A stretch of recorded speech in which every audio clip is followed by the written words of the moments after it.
Hi friends, welcome to Vetrinadam channel. So இன்றைக்கி நம்ம பார்க்க போகிறது வந்து 10th ஸ்டாண்டர்ட் சயின்ஸில் பயாலஜி பார்ட்டில் இருக்கக்கூடியது unit 12 plant physiology, plant anatomy and physiology தான் பார்க்க போகிறோம். ஸோ இதில் வந்து பார்த்திங்கன்னா இன்றைக்கி வந்து நம்ம மைட்டோகாண்ட்ரியா அண்ட் ரெஸ்பிரேஷன் பற்றி பார்க்க போகிறோம். இதுக்கு முன்னாடி போட்ட வீடியோஸ் எல்லாமே உங்களுக்கு பிடிச்சிருக்கு அப்படின்னா மறக்காமல் வெற்றிநடம் சேனலை சப்ஸ்கிரைப் பண்ணிவிட்டு பக்கத்தில் இருக்கிற பெல் ஐக்கான் ப்ரெஸ் பண்ணிங்க அப்படின்னா அடுத்து வரக்கூடிய நோட்டிஃபிகேஷன்ஸ் எல்லாமே உங்களுக்கு ரிசீவ் ஆகிடும். ஸோ இப்போது மைட்டோகாண்ட்ரியா பற்றி பார்க்கலாம். ஸோ மைட்டோகாண்ட்ரியா அப்படின்றது வந்து ஃபிலமெண்டஸ் ஒரு granular cytoplasmic organelles present in cells. So plant செல்ஸில் வந்து எடுத்துக்கிட்டோம் அப்படின்னு பார்த்திங்கன்னா நிறைய ஆர்கனல்ஸ் இருக்குது. அதில் ஒன் ஆஃப் த ஆர்கனல் அப்படின்னு பார்த்தோம்னா மைட்டோகாண்ட்ரியா. ஸோ இது வந்து லைக் த்ரெட் லைக் ஸ்ட்ரக்சர்ஸாகவும் இருக்கும், கிரானியூல்ஸ் மாதிரியும் இருக்கும். So the mitochondria were first discovered by Kolliker in 1857 as granular structures in striated muscles. So இவர் என்ன பண்ணியிருக்காரு, கோலிக்கர் அப்படின்றவர் வந்து 1857 கிரானுலர் ஸ்ட்ரக்சராக வந்து பார்த்திங்கன்னா மசில்ஸில் ஸ்ட்ரைட்டட் மசில்ஸில் வந்து இவர் வந்து ஐடென்டிஃபை பண்ணியிருக்காரு. ஸோ அதுக்கப்புறம் மைட்டோகாண்ட்ரியா அப்படின்னும் போது சிங்குலராக சொல்லும்போது மைட்டோகாண்ட்ரியன் அப்படின்னு சொல்லுவோம். அதுவே வந்து ப்ளூரல் ஃபார்மில் சொல்கிறது தான் மைட்டோகாண்ட்ரியா. ஸோ இதெல்லாம் ஒரு organelles within eukaryotic cells that produce adenosine triphosphate which form the energy currency of the cell. For this reason the mitochondria is referred to as the power house of the cell. So இந்த adenosine triphosphate அப்படின்றத நம்ம முன்னாடி வந்து நம்ம பார்த்துருப்போம் previous வீடியோஸில். So அந்த ஒரு பர்டிகுலர் இது வந்து பார்த்திங்கன்னா உங்களுக்கு வந்து எனர்ஜி கிவிங் ஒரு ஒரு காம்பவுண்டு. ஸோ வந்து பார்த்திங்கன்னா இது வந்து நம்மளுக்கு மைட்டோகாண்ட்ரியாவில் தான் ப்ரொடியூஸ் ஆகிட்டுருக்கு. ஸோ இந்த இதில் இது வந்து பார்த்திங்கன்னா இந்த எனர்ஜி கரன்சி ஆஃப் தி செல் அப்படி அது ஒரு செல்லுக்கு எனர்ஜி கொடுக்கக்கூடியது இந்த ஏடிபி தான். ஸோ இந்த ஏடிபி வந்து முக்கியமாக இதில் வந்து உருவாகிறதுனால இதை மைட்டோகாண்ட்ரியாவை நம்ம பவர் ஹவுஸ் ஆஃப் தி செல் அப்படின்னு சொல்கிறோம். ஸோ மைட்டோகாண்ட்ரியா வந்து நிறையா சைஸ், அதாவது 0.5 மியூ மீட்டர்லேருந்து 2.0 மியூ மீட்டர் வரைக்கும் டிஃபர் ஆகும் அப்படின்னு சொல்கிறாங்க. ஸோ இதில் என்னென்னலாம் இருக்கும் அப்படின்னு பார்த்தோன்னா 60 to 70% ப்ரோட்டீன் இருக்குது, 25 to 30% லிப்பிட்ஸ் இருக்குது, and 5 to 7% RNA and small amount of DNA and minerals. So இது எல்லாமே மைட்டோகாண்ட்ரியாக்குள்ளே இருக்குது அப்படின்னு போட்டிருக்காங்க. ஸோ நெக்ஸ்ட்டு வந்து ஸ்ட்ரக்சர், அதோடைய வடிவமைப்பு எப்படி இருக்கும் அப்படின்னு பார்க்கலாம். ஸோ மைட்டோகாண்ட்ரியல் மெம்ப்ரைன், ஸோ அது சுற்றி இருக்கக்கூடிய அந்த மெம்ப்ரைன்ஸ் எப்படி இருக்கும் அப்படின்னா it consists two membranes called inner and outer membrane. So ரெண்டு வடிவமாக இருக்கும். ஸோ இந்த லெசனுக்கு நான் ஆல்ரெடி சொன்ன மாதிரி தான் டயக்ராம்ஸ் வச்சுட்டு நீங்கள் வந்து எந்த ஒரு பேராகிராஃப் படிக்கிறீங்க அப்படின்னாலும் அதோடைய ஸ்ட்ரக்சர் படிக்கிறீங்க அப்படின்னாலும் அந்த டயக்ராம் வச்சுட்டு படிச்சிங்க அப்படின்னா உங்களுக்கு வந்து ஈஸியாக அண்டர்ஸ்டாண்ட் ஆகும், அந்த பாயிண்ட்ஸ் உங்களுக்கு மறக்காது. ஸோ இப்போது இது வந்து டபுள் மெம்ப்ரைன் அப்படின்னு சொல்கிறோம். ஓகேவா, 2 மெம்ப்ரைன்ஸ் இருக்குது, இன்னர் அவுட்டர் அப்படின்னு சொல்லிட்டு. So each membrane is 60 to 70 Armstrong thick. So இது வந்து 60 to 70 வந்து பார்த்திங்கன்னா திக்னஸ் இருக்குது. So outer mitochondrial membrane is smooth and freely to most small molecules. So வந்து அவுட்டர் மைட்டோகாண்ட்ரியல் மெம்ப்ரைன் வந்து பார்த்திங்கன்னா ரொம்ப ஸ்மூத்தாகவும் ரொம்ப ஃப்ரீயாகவும் இருக்கும் அப்படின்னு சொல்கிறாங்க. ஸோ இதில் வந்து என்சைம்ஸ், ப்ரோட்டீன்ஸ் அண்ட் லிப்பிட்ஸ் இருக்குது. It has porin molecules, proteins, அதாவது ப்ரோட்டீன்ஸ் தான் போரின் மாலிக்யூல்ஸ் சொல்கிறாங்க, which form channels for passage of molecules through it. So அந்த மாலிக்யூல்ஸ் வந்து இது வழியாக வந்து பாஸ் ஆகிறதுக்கு இது வந்து ஒரு சேனலாக ஒர்க் ஆகுது. So inner mitochondrial membrane is semi permeable membrane and regulates the passage of materials into and out of the mitochondria. So இது எப்படி இருக்கும் அப்படின்னா செமி permeable இருக்கும் அப்படின்னு சொல்கிறாங்க. ஸோ இது வந்து அந்த ஃபுட் மெட்டீரியல்ஸ் ஆகட்டும் எதெல்லாம் தேவைப்படுதோ அது உள்ளே வர்றதுக்கும் வெளில போகிறதுக்கும் முக்கியமாக இருக்கக்கூடியது இன்டர்னல் மைட்டோகாண்ட்ரியல் மெம்ப்ரைன் தான். So it is rich in enzymes and carrier proteins. It consists of 80% of proteins and lipids. So இந்த இன்னர் மைட்டோகாண்ட்ரியல் மெம்ப்ரைன் வந்து மோஸ்ட்லி 80% ப்ரோட்டீன்ஸ் ஆகும் அண்ட் லிப்பிட்ஸ் ஆகும் தான் இருக்குது அப்படின்னு சொல்லுவாங்க. ஸோ த இன்னர் இப்போ வந்து கிறிஸ்டே அப்படின்னு பார்க்குறோம். கிறிஸ்டேன்றது ஒரு பாட்டு. The inner mitochondrial membrane gives rice to finger like projections called cristae. So இந்த கிறிஸ்டேன்றது வந்து பார்த்திங்கன்னா இன்னர் மைட்டோகாண்ட்ரியாலேருந்து நம்மளுக்கு வரக்கூடியதாக இருக்கும். லைட்டாக அதுலேருந்து வந்து க்ரியேட் ஆகும். ஸோ அந்த கிறிஸ்டே ஜங்ஷன் அப்படின்னு கொடுத்துருக்காங்க இல்லையா, ஸோ அந்த மிடில் வளைஞ்சு போகக்கூடிய அந்த பாத்து தான் வந்து பார்த்திங்கன்னா நம்ம கிறிஸ்டே அப்படின்னு சொல்கிறோம். These cristae increase the inner surface area of the mitochondria to hold variety of of enzymes. So இது வந்து என்ன பண்ணுது அப்படின்னா இன்னர் சர்ஃபேஸ் ஏரியாவை வந்து இன்க்ரீஸ் பண்ணிவிட்டு, அதாவது என்சைம்ஸ் என்னெல்லாம் இருக்குமோ ஸோ அதை வந்து அதிகபட்சமாக ஹோல்ட் பண்ணி வைக்கிறதுக்காக கிறிஸ்டே வந்து யூஸ் ஆகிட்டுருக்கு. ஆக்சிசோம்ஸ் அப்படின்றது inner mitochondrial membrane bear minute regularly space tennis racket shape particles such as oxysome. So இது வந்து பார்த்திங்கன்னா உங்களுக்கு கொடுத்துருக்காங்க இல்லையா, இந்த ஆக்சிசோமோட ஸ்ட்ரக்சர் தனியாக கொடுத்துருக்காங்க. ஸோ இது மெயினாக வந்து பார்த்திங்கன்னா உங்களுக்கு ஏடிபியோட சிந்தசிஸ்க்கு இன்வால்வ் ஆகிருக்கு. ஏடிபின்றது தெரியும் இல்லையா, ஸோ இந்த ஏடிபி இருக்கிறதுனால தான் நம்ம மைட்டோகாண்ட்ரியாவே நம்ம பவர் ஹவுஸ் அப்படின்னு சொல்கிறோம். ஸோ இது வந்து மெயினாக வந்து ப்ராசஸ் பண்ணுறதுக்கு நம்மளுக்கு ஆக்சிசோம்ஸ் தான் ரொம்ப ஹெல்ப்ஃபுல்லாக இருக்குது. நெக்ஸ்ட் வந்து மைட்டோகாண்ட்ரியல் மேட்ரிக்ஸ் அப்படின்னா it is a complex mixture of proteins and lipids. Matrix contains enzymes for Krebs cycle, mitochondrial ribosomes and tRNAs and mitochondrial DNA. So இந்த ஒரு particular ribosomes and RNAs and DNA இதை பற்றி எல்லாமே வந்து பார்த்திங்கன்னா நம்ம வந்து சின்ன கிளாஸஸ்லேயே இதோட டெஃபினிஷன்ஸ் வந்து நம்ம படிச்சிருப்போம். ஸோ இந்த பர்டிகுலர் மேட்ரிக்ஸ் அப்படின்னு பார்க்கும்போது இது என்னெல்லாம் கண்டெயின் பண்ணியிருக்கு அப்படின்னு தான் நம்மளுக்கு இங்கே கொடுத்துருக்காங்க. ஸோ நெக்ஸ்ட் வந்து ஃபங்க்ஷன்ஸ் ஆஃப் மைட்டோகாண்ட்ரியா. இது வந்து இம்பார்ட்டண்ட்டு. மைட்டோகாண்ட்ரியோட ஃபங்க்ஷன் என்ன அப்படின்னு பார்த்தோன்னா இது it is the main organelle of cell respiration. செல்லுடைய ரெஸ்பிரேஷன் பார்ட் இது மெயினான ஒரு ஆர்கனலாக இருக்குது ரெஸ்பிரேஷனுக்கு. So they produce a large number of ATP molecules. மைட்டோகாண்ட்ரியால தான் அதிகமான ஏடிபி மாலிக்யூல்ஸ் ப்ரொடியூஸ் ஆகப்படுது. ஸோ இந்த ஒரு காரணத்தினால தான் நம்ம மைட்டோகாண்ட்ரியாவை பவர் ஹவுஸ் ஆஃப் த செல்னு சொல்கிறோம். இல்லை அப்படின்னா ATP factory of the cell அப்படின்னு சொல்கிறோம். So it helps the cells to maintain normal concentration of calcium ions. So calcium அயான்ஸோடைய கான்சன்ட்ரேஷன் வந்து கரெக்டான அளவில் மெயின்டைன் ஆகிறதுக்கும் ஹெல்ப்பாக இருக்குது.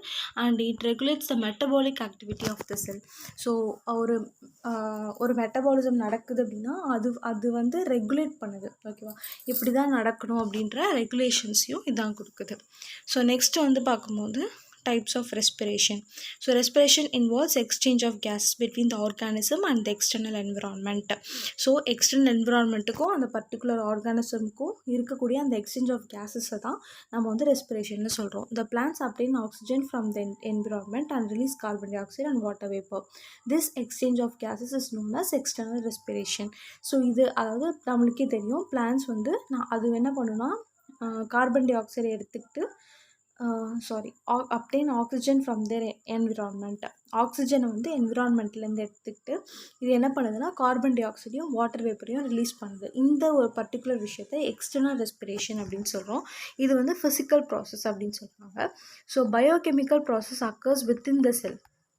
ஸோ பயோகெமிக்கல் அப்படின்னு வரும்போது செல்ஸுக்கு நடக்குள்ள இந்த ப்ராசஸ் வந்து நடக்கும். Where the food is oxidise to obtain energy, this is known as cellular respiration. So வந்து நம்ம அந்த பிளான்ஸ் வந்து நார்மலாக ஆக்சிஜன் எடுத்துக்கிட்டு கார்பன் டை ஆக்சைடு வாட்டர் வேப்பரையும் வெளில விடுறது, இது எக்ஸ்டர்னல் ரெஸ்பிரேஷன் சொல்கிறாங்க இல்லையா. ஸோ இது வந்து ஃபிசிக்கல் ப்ராசஸ், வெளியே நடக்கக்கூடியது. இது வந்து நம்ம வந்து இப்போது செல்ஸுக்குள்ள நடக்கக்கூடிய பயோகெமிக்கல் ப்ராசஸை வந்து நம்ம என்ன பண்ணுறோம் அப்படின்னா எங்கே வந்து ஃபுட்டு அதுக்கு வந்து பார்த்திங்கன்னா ஃபுட்டை க்ரியேட் பண்ணி அது எனர்ஜிக்காக ஸ்டோர் பண்ணி வைக்குதோ அந்த பர்டிகுலர் இடத்துக்குள்ள நடக்கக்கூடிய எக்ஸ்சேஞ்சை வந்து செல்லுலார் ரெஸ்பிரேஷன் அப்படின்னு சொல்கிறோம். ஸோ இது வந்து நம்மளுக்கு பிரிக்கப்பட்டிருக்கு ஏரோபிக் ரெஸ்பிரேஷனாக. ஸோ இப்போ ஏரோபிக் ரெஸ்பிரேஷன் அப்படின்னும் போது ஸோ ஏரோபிக் அப்படின்றது வந்து is the type of cellular respiration in which organic food is completely oxidised with help of oxygen into carbon dioxide water and energy. It occurs in most plants and animals. So aerobic respiration வந்து பார்த்திங்கன்னா எந்த ஒரு particular particular organic ஃபுட்டை with the help of oxygen, so oxygen எல்லாம் வச்சுக்கோங்க, help of ஆக்சிஜனோட பண்ணுச்சு அப்படின்னா அதை வந்து ஏரோபிக் ரெஸ்பிரேஷன் அப்படின்னு சொல்லுவோம். ஸோ இந்த இதில் என்னென்ன ஸ்டேஜஸ் இருக்குது அப்படின்னு பார்த்தோன்னா glycolysis. So first of all குளுக்கோஸை ஸ்ப்ளிட் பண்ணுது, சரியா. ஸோ அப்போ it is the break down of 1 molecule of குளுக்கோஸ். அதாவது 1 molecule ஆஃப் குளுக்கோஸில் வந்து 6 கார்பன்ஸ் இருக்கும். அது என்ன பண்ணுறாங்க அப்படின்னா 2 molecules of pyruvic acid 3 carbon அப்படின்னு சொல்லிட்டு பிரிக்கிறாங்க. So the glycolysis takes place in cytoplasm of the cell. It is the first step of both aerobic and anaerobic respiration. So இதுதான் வந்து கிளைகோலைசிஸ் தான் வந்து பார்த்திங்கன்னா ஏரோபிக் ரெஸ்பிரேஷனாக இருந்தாலும் சரி இல்லை அனரோபிக்காக இருந்தாலும் சரி ரெண்டுத்துக்குமே ஃபஸ்ட்டு ஸ்டெப்பாக இருக்குது. ஸோ இது நடக்கிறது சைட்டோபிளாசம். செல்லுடைய சைட்டோபிளாசமில் நடக்குது. நெக்ஸ்ட் வந்து Krebs cycle. So this cycle occurs in mitochondria matrix. So மேட்ரிக்ஸ்குள்ளே நம்ம படித்தோம் இல்லையா, ஸோ என்னென்ன இருக்கும் அப்படின்னு சொல்லிட்டு. ஸோ அதில் வந்து நம்மளுக்கு முக்கியமாக கொடுத்துருந்தது enzymes for Krebs cycle. So Krebs சைக்கிளுக்கு யூஸ் ஆகக்கூடிய என்சைம்ஸ் வந்து மேட்ரிக்ஸ் மைட்டோகாண்ட்ரியோட மேட்ரிக்ஸில் இருக்குது. ஸோ இந்த கர்ப் சைக்கிள் வந்து மைட்டோகாண்ட்ரியாவில் நடக்குது. At the end of glycolysis 2 molecules of pyruvic acid enter into mitochondria. So first of all glucose break down ஆகிட்டு அந்த 2 molecule ஆஃப் பைருவிக் ஆசிடும் மைட்டோகாண்ட்ரியாக்குள்ளே போகிறாங்க. The oxidation of pyruvic acid into carbon dioxide and water takes place through this cycle. So it is also called tricarboxylic acid cycle. So என்ன ஆகுது அப்படின்னா இந்த particular pyruvic acid வந்து ஆக்சிடேஷன் ஆகிறது, அதாவது பிரேக்கப் ஆகிட்டு கார்பன் டை ஆக்சைடாகவும் வாட்டராகவும் பிரியக்கூடிய அந்த ஒரு பர்டிகுலர் இது வந்து சைக்கிள் வந்து இங்கே தான் நடக்குது. ஸோ அதனால் இதை வந்து கர்ப் சைக்கிள்னு சொல்கிறோம். இன்னொன்று டைகார்பாக்சிலிக் ஆசிட் சைக்கிள்னு சொல்கிறோம். நெக்ஸ்ட் வந்து electron transport chain. So this is accomplished through a system of electron carrier complex called electron transport chain located on the inner membrane of the mitochondria. So இந்த particular விஷயம் வந்து நம்மளுக்கு electron transport chain மூலயமா மைட்டோகாண்ட்ரியாவில் inner மெம்பரேனில் இருக்கக்கூடிய ஒரு particular system மூலயமா நம்மளுக்கு நடக்குது.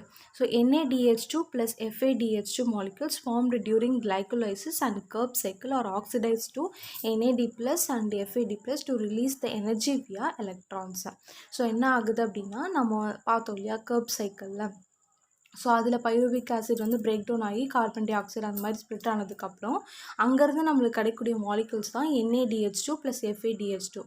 ஸோ இது என்ன ஆகுது அப்படின்னு பார்த்தீங்கன்னா, ஃபர்தராக வந்து அந்த சைக்கிளில் வந்து ஆக்சிடைஸ் ஆகும்போது NAD+ ஆகும் FAD+ ஆகும் கன்வெர்ட் ஆகிட்டு இதுதான் வந்து இந்த பர்டிகுலர் இது வந்து அயான்ஸ் வந்து என்ன ஆகுதுன்னா எனர்ஜி ஆகி இது வந்து எலக்ட்ரான்ஸ் மூலிமா வந்து ரிலீஸ் எல்லா இடத்துக்கும் நம்மளுக்கு ஸ்ப்ரெட் ஆகிட்டு இருக்கு. So the electrons as they move through the system release energy which is trapped by ADP to synthesize ATP. So this is called oxidative phosphorylation. So இந்த எலக்ட்ரான்ஸ் என்ன பண்ணுது அப்படின்னா ஒரு சிஸ்டமாக வந்து மூவ் ஆகி போகும்போது அந்த எனர்ஜியை ரிலீஸ் பண்ணி என்ன பண்ணுது அப்படின்னா ADPயால் வாங்கப்பட்டு ATP வந்து ப்ரொடியூஸ் பண்ணுது. ஸோ இந்த ஒரு பர்டிகுலர் இதுதான் ஆக்சிடேட்டிவ் பாஸ்போரிலேஷன் அப்படின்னு சொல்கிறோம். So in this process O2 the ultimate acceptor of electrons gets reduced to water. So இந்த பர்டிகுலர் இடத்துக்கு வரும்போது தான் O2 வந்து என்ன ஆகுது அப்படின்னு பார்க்கும்போது வாட்டராக வந்து ரெடியூஸ் ஆயிடுது. ஸோ நெக்ஸ்ட் வந்து ஏனரோபிக் ரெஸ்பிரேஷன். anaerobic respiration அப்படின்னும்போது without oxygen. So with the help of oxygen அப்படின்னா aerobic, without the help of oxygen அப்படின்னும்போது அது வந்து anaerobic. So glucose is converted into ethanol in plants or lactate in some bacteria. So இங்கே வந்து glucose என்னவா convert ஆகுதுன்னு பார்த்தோம்னா எத்தனாலாக convert ஆகுது, அது பிளான்ஸில், பாக்டீரியாஸில் லாக்டேட்டாக வந்து கன்வெர்ட் ஆகுது அப்படின்னு கொடுத்துருக்காங்க. நெக்ஸ்ட் வந்து ரெஸ்பிரேட்டரி கோஷன்ட். ஸோ இது வந்து நம்மளுக்கு 1 வேர்டில் கேட்க வாய்ப்புகள் இருக்குது அண்ட் 2 மார்க்ஸில் கூட. So the respiratory quotient is the ratio of volume of carbon dioxide liberated and volume of oxygen consume during respiration. It is expressed as. So RQ அப்படின்றது ரெஸ்பிரேட்டரி கோஷன்ட். இது வந்து நான் முன்னாடி சொன்ன மாதிரி ரேஷியோன்னு போது நம்ம பை போட்டு எழுதுகிறோம் இல்லையா, ஸோ அதனால இந்த ஃபார்முலா ஒன்று ஞாபகம் வச்சுக்கிட்டிங்கன்னா நீங்கள் அந்த லைன் எழுதிக்கலாம். So ratio of volume of carbon dioxide liberated, எவ்வளோ கார்பன் டை ஆக்சைடு லிபரேட் ஆகிருக்கோ, பை வந்து எவ்வளோ ஆக்சிஜன் கன்சியூம் ஆகிருக்கு, இதுதான் வந்து நம்ம ரெஸ்பிரேட்டரி கோஷன்ட்னு சொல்கிறோம். ஓகே ஃப்ரெண்ட்ஸ், ஸோ இப்போ வந்து நம்ம இந்த லெசனுடைய எண்டுக்கு வந்தாச்சு. ஸோ இப்போ பண்ணதை வச்சு வந்து பார்த்திங்கன்னா நீங்கள் என்னென்ன கற்றுக்கிட்டீங்களோ அதை வச்சு நீங்கள் வந்து இதுக்கு ஆன்சர்ஸ் பண்ணுறதுக்கு ட்ரை பண்ணுங்கள். அண்டு வந்து பார்த்திங்கன்னா இந்த லெசன்ஸில் உங்களுக்கு இந்த ப்ரீவியஸ் வீடியோலையோ இல்லை இந்த வீடியோவில் டவுட்ஸ் இருந்தது அப்படின்னாலுமே எனக்கு போஸ்ட் பண்ணுங்கள், நான் உங்களுக்கு செக் பண்ணிவிட்டு அதை கிளியர் பண்ணுறேன். இதை தவிர்த்து வேறு ஏதாவது சப்ஜெக்ட்ஸ் தேவைப்படுது அப்படின்னாலுமே நீங்கள் வந்து செக் பண்ணிக்கலாம். அண்டு வந்து பார்த்திங்கன்னா அதர் சப்ஜெக்ட்ஸ் அப்படின்னு பார்க்கும்போது இந்த பயாலஜி தவிர்த்து ஃபிசிக்ஸில் லெசன்ஸ் இருக்குது உங்களுக்கு, அதில் ப்ளேலிஸ்ட் இருக்குல்ல, செக் பண்ணி பாருங்கள். ஸோ வேறு ஏதாவது லெசன்ஸ் தேவைப்படுது அப்படின்னாலுமே கமெண்ட் பண்ணுங்கள். as soon as possible நான் உங்களுக்கு போஸ்ட் பண்ணுறேன். ஸோ ஃப்ரெண்ட்ஸ், இந்த வீடியோ உங்களுக்கு யூஸ்ஃபுல்லாக இருக்கும் அப்படின்னு நினச்சிங்கன்னா நீங்கள் மறக்காமல் உங்கள் ஃப்ரெண்ட்ஸ்க்கு இதை ஷேர் பண்ணியிருக்கோங்க. அண்ட் மறக்காமல் லைக் பண்ணிவிட்டு வெற்றிடம் சேனலை சப்ஸ்கிரைப் பண்ணிங்க அப்படின்னா அடுத்து வரக்கூடிய வீடியோ நோட்டிஃபிகேஷன்ஸ் எல்லாமே உங்களுக்கு ரிசீவ் ஆகும்.